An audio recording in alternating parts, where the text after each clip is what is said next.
Hello dear friends, कैसे हैं आप लोग।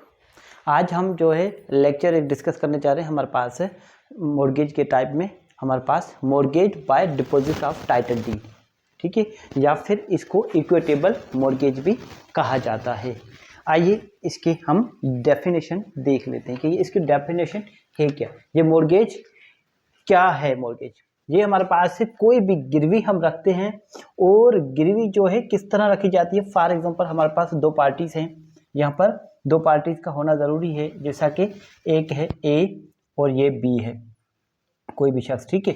अब ए क्या करता है, ए का घर है और इस घर के ए के पास क्या है, टाइटल है, डॉक्यूमेंट है।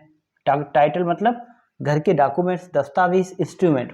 अब ये कहता है कि भाई ये डॉक्यूमेंट्स बी साहब आप रखो अपने पास, ठीक है, ये टाइटल आप अपने पास रखो और मुझे जो है आप जो है लोन दो। कितना दो, घर कितने का है, घर जो है हमारे पास 40 लाख का है, लोन कितना ले रहा है, ये 5 लाख ले रहा है। तो फिर ये अपने घर के कागजात देकर उसके बदले क्या ले रहा है, हमारे पास कर्जा ले रहा है। तो फिर इसको कहा जाएगा mortgage by deposit of title deed. Simple है, अगर फिर भी कोई कंफ्यूजन हो तो आप मुझसे पूछ सकते हैं। ये जो है एग्जांपल हमारे पास, ये मॉर्गेज कहाँ इस्तेमाल होती है, ये ऑफिशियली हमारे पास बैंक के लिए होती है। जब बैंक के पास हम किसी भी किस्म की कोई जो है हमारे पास गिरवी रखवाते हैं, तो फिर वो होती है हमारे पास mortgage by deposit of title deed. Simple है। अच्छा, इसको हमारे पास इक्विटेबल मॉर्गेज भी कहते हैं। क्या कहते हैं, इक्विटेबल मॉर्गेज भी कहते हैं। सिंपली है। अच्छा, ये हमारे पास क्या होता है, इसके अंदर ये हमारे पास डिलीवरी होती है। अच्छा, पोजीशन डिलीवर होता है, नहीं, पोजीशन डिलीवर नहीं होता, ठीक है। क्या डिलीवर होता है, delivery of title. Delivery of title, title means documents, instruments, delivery of title documents, ठीक है, क्लियर है। अच्छा, किस लिए, इंटेंट टू, क्या इरादा होता है इनका, इंटेंट टू सिक्योर, हमारे पास किसको सिक्योरिटी देते हैं, सिक्योरिटी ऑफ लोन, कि भाई मेरे घर के कागजात आप रखें और मुझे कर्जा दे दें।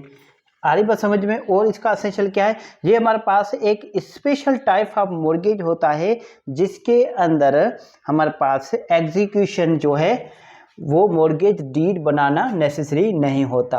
हमने पढ़ा था कि जो मॉर्गेज होती है वो रिटन होती है, एक्सप्रेस होती है, और जो मॉर्गेज जो लिखी जाती है ना, जिस डॉक्यूमेंट में रजिस्टर की जाती है, उसको कहते हैं मॉर्गेज डीड। सही है, इसमें मॉर्गेज डीड नेसेसरी नहीं है, नॉट नेसेसरी। सही है, समझ आ रही बात। अच्छा, इसके अलावा और क्या है इसकी। अच्छा, इसमें जो है ना, ये हमारे पास स्पेशल टाइप है, इसलिए हमारे पास ये नेसेसरी नहीं है कि इसको रजिस्टर करवाया जाए, क्योंकि ओरिजिनल जो है टाइटल डॉक्यूमेंट किसके पास है, हमारे पास मॉर्गेजी के पास है। फॉर एग्जांपल ये है ए, मॉर्गेजर है, और यहाँ पर एक बैंक है, जैसे कि हमारे पास HBL, ठीक है, या फिर कोई भी XYZ, ये हमारे पास एक बैंक है।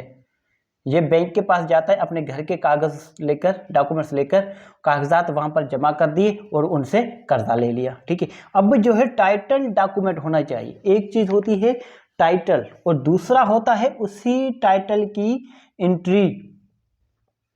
अब एंट्री जो है वो वैलिड नहीं होगी। अगर एंट्री रखेगा बैंक, सिर्फ एंट्री इनकी रखेगी, ठीक है, तो फिर क्या होगा, वो वैलिड मॉर्गेज नहीं है, क्योंकि एंट्री जो है सिर्फ और सिर्फ फिजिकल पर्पज के लिए होती है। वो गवर्नमेंट जो है मेंटेन करके रखती है, only for the purpose of collection of the revenues for the government, ठीक है। तो फिर टाइटल डीड होना जरूरी है। इस टाइटल के बेस पर ही एंट्री हुई है।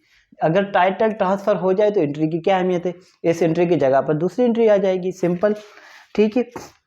अच्छा, बेस्ट एग्जांपल इसका कौन सा है, बेस्ट एग्जांपल जो है वो बैंक वाला है।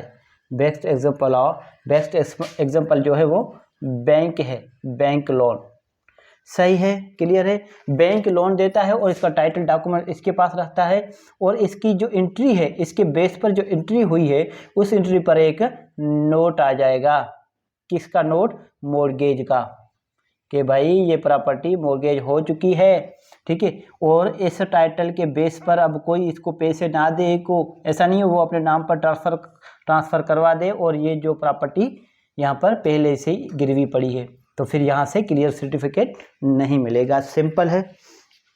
अच्छा, एलिमेंट्स क्या हो गए कि मॉर्गेजर जो है वो डिपॉजिट करेगा टाइटल डीड मॉर्गेजी को, ठीक है, for the security of loan. अच्छा, इसमें क्या हो सकता है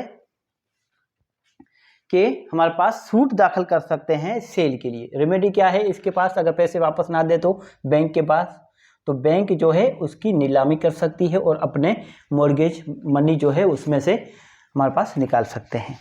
फिर भी अगर किसी किस्म की कोई कन्फ्यूजन हो तो आप मुझसे पूछ सकते हैं। अच्छा, इसमें जो है पोजीशन होती है? नहीं, पोजीशन नहीं होती है, सिर्फ टाइटल डॉक्यूमेंट जो है हमारे पास डिपॉजिट होते हैं। सही है, क्लियर है?